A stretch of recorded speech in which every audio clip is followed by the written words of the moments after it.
The $10 trillion Vatican secret is not really about money. It is about who owned history. You probably learned that popes, kings, and artists built the Renaissance. That story is missing the people who paid for it. One banking family quietly financed empires, influenced the Vatican, and changed Europe forever. The biggest surprise is not how rich they became. It is why almost nobody teaches this part of history. That missing chapter changes everything because it reveals who really gained wealth, power, and lasting influence while everyone else watched history unfold. Most people believe the Renaissance belonged to brilliant artists, fearless explorers, and powerful popes. They are only seeing the people standing on the stage. They rarely notice the people paying for the entire performance. The answer is buried further back than most people realize. To see the full picture, we need to return to northern Italy during the early 1400s. Europe looked very different then. Most wealth came from land. Kings ruled territories. Noble families collected taxes. Ordinary people survived through farming, trading, or simple crafts. Money moved slowly. Travel carried serious risks, and every business deal depended on trust. Florence stood apart from almost every other city. It did not control a vast kingdom or command a giant army. Instead, merchants filled its streets with cloth, spices, precious metals, and ideas from distant markets. Every successful trade created another financial problem. Merchants needed safe places to store money, exchange different currencies, and move wealth across dangerous roads without carrying heavy bags of coins. That simple need created an extraordinary opportunity. The families who solved those financial problems slowly became more powerful than many rulers who carried crowns and commanded soldiers. They learned that controlling the movement of money often mattered more than owning the money itself.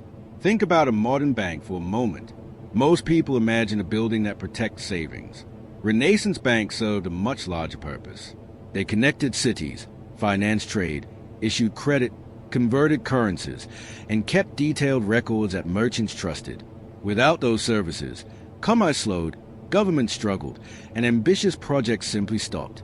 Among those banking families, one name rose above the rest. The Medici family did not begin with royal blood or inherited kingdoms. They built influence through relationships, careful lending, and an expanding network of trusted partners. Every successful transaction strengthened their reputation. Every satisfied client introduced another wealthy customer. Their greatest investment became confidence because people trusted them with fortunes that could shape entire nations. Then something unexpected happened. The same financial network that helped merchants also attracted princes, bishops, and eventually the Vatican itself. The line between banking and political influence started to disappear. Loans became leverage. Trust became authority. Wealth opened doors that armies could not force open. But one contradiction refuses to disappear. If the Medici family accumulated influence by serving powerful leaders, why did so many of those leaders willingly place themselves in position of financial dependence? That mystery grows even stranger once the Vatican enters the story. That question has one uncomfortable answer. The Vatican did not simply choose the Medici because they were wealthy. It relied on them because the church needed something even more valuable than money. It needed a financial machine that could move enormous sums across Europe quickly, securely, and with trusted records. That dependence changed everything because every debt created influence that no crown could easily break. The Medici Bank collected revenue for the papacy, transferred funds between distant cities, and managed accounts that supported the daily operations of one of Europe's most powerful institutions. But every service created another layer of trust. Every layer of trust created another opportunity for influence. Financial dependence quietly replaced political independence. Few people noticed because no army marched through the gates. No battle announced a change. Then another development raised the stakes. Members of the Medici family did not remain outside the church. They eventually rose into its highest offices. Giovanni de' Medici became Pope Leo X. Giulio de' Medici later became Pope Clement VII. Suddenly, the line separating banker, political power, and religious authority looked far less clear than history textbooks often suggest. But the real question was never about that at all. The deeper question asked who benefited when the same network connected banking, diplomacy, religion, and government. Many public stories celebrate magnificent churches, famous paintings, and celebrated sculptures. Those achievements deserve admiration. Yet the financial system supporting them often receive only brief attention.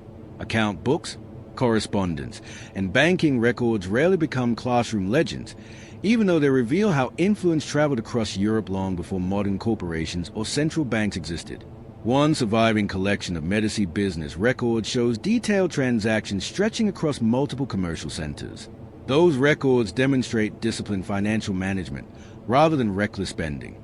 That evidence also reveals something more important. Information itself became a form of power. The family often knew who needed money, who faced debt, and who struggled before their rivals understood the situation. That knowledge made every negotiation stronger. Every loan carried leverage.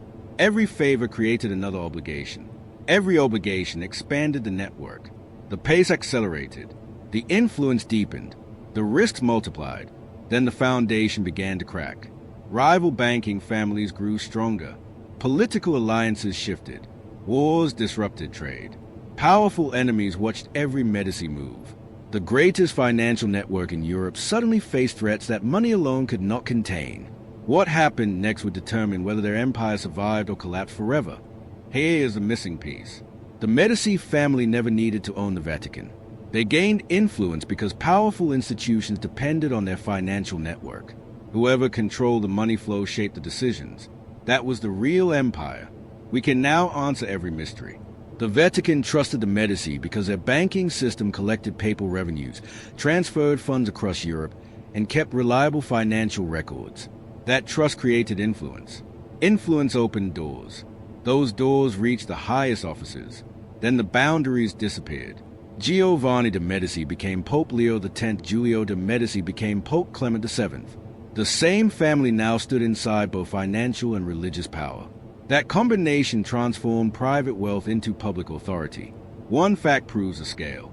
The Medici Bank operated branches across Florence, Rome, Venice, Milan, London, Bruges, and other major commercial centers. Few organizations matched that reach during the 15th century. Information traveled through those offices before many rulers understood changing markets or political risks. That explains a hidden advantage. The greatest asset was never gold. It was knowledge. They knew who needed loans. They knew who carried debt. They knew where money moved next. Better information created better decisions. Better decisions created greater influence. But success carried its own danger. Rivals watched carefully. Political enemies grew stronger. Wars interrupted trade. Risk expanded faster than profits. The same network that built enormous power also exposed every weakness.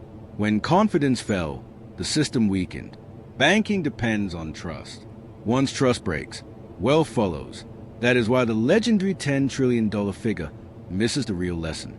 No verified historical record supports that modern valuation. The true fortune was influence. Influence financed artists, supported governments, strengthened papal administration, and shaped the Renaissance itself. Money started the process. Trust multiplied it. Network sustained it. Now bring that lesson into the present. We still follow visible leaders. We often ignore financial networks behind them. Large institutions still influence governments, markets, and public decisions through capital, information, and relationships. We feel the results every day. Most people never see the mechanism. The real warning is simple. Wealth follows information. Power follows capital. Those who understand both usually shape the future before everyone else realizes history has already changed. The permanent change was not the rise of one family. It was a discovery that financial networks could outlast kings, wars, and even generations. The Medici proved that controlling the flow of capital often mattered more than holding formal power. That lesson never disappeared. It simply evolved. Even after the Medici Bank declined, the model survived. Wealth continued shaping politics, institutions, and public decisions through finance instead of force. History remembers rulers. Markets remember lenders. That difference still defines how power operates today. Now the story turns toward you. Every paycheck you earn, every dollar you save, and every investment you make exists inside financial systems built on trust, information, and influence. The people who understand those systems usually gain the greatest advantage. Those who ignore them often pay the hidden cost. Global financial assets now exceed hundreds of trillions of dollars, proving that capital has become even more connected and influential than during the Renaissance. The faces have changed. The mechanism has not. Money still follows networks before it follows headlines. That reality should concern every ordinary saver. Large institutions, governments, and financial organizations often shape markets through decisions that most people never see until the effects reach their wallets. Inflation reduces purchasing power. Interest rates influence borrowing costs. Capital flows reshape industries and employment. These forces reward informed participants while leaving everyone else reacting too late. That is a quiet imbalance hidden beneath modern finance. The greatest financial risk is not lacking money. It is lacking awareness of how money moves. But this aftermath reveals an even larger question. If one banking family influenced an entire era through information and relationships, who holds that influence today? Which institutions quietly direct the movement of global capital before markets respond? That answer matters because the next transformation is already unfolding.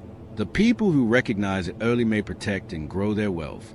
Everyone else may only understand it after history records the outcome. The greatest lesson was never about one remarkable family. It was about the invisible rules that still govern wealth today. Capital always searches for information before it searches for opportunity. Every hour you delay understanding those rules, someone else gains an advantage that compounds while you remain unaware. Markets never pause because you need more time. Financial systems never wait until ordinary people feel prepared. Money keeps moving. Influence keeps expanding. Decisions keep shaping your future whether you notice them or not. That is the real cost of ignorance. It is not one misinvestment. It is years of lost compounding, weaker decisions, and shrinking purchasing power. The people who understand financial networks recognize changes before headlines explain them. Everyone else reacts after the largest rewards disappear. Passive observation is not safety. It is surrender.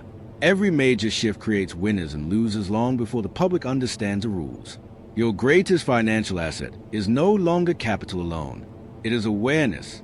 Protect that awareness with relentless curiosity because the next financial transformation has already started, and delay only increases the price you will eventually pay for remaining uninformed.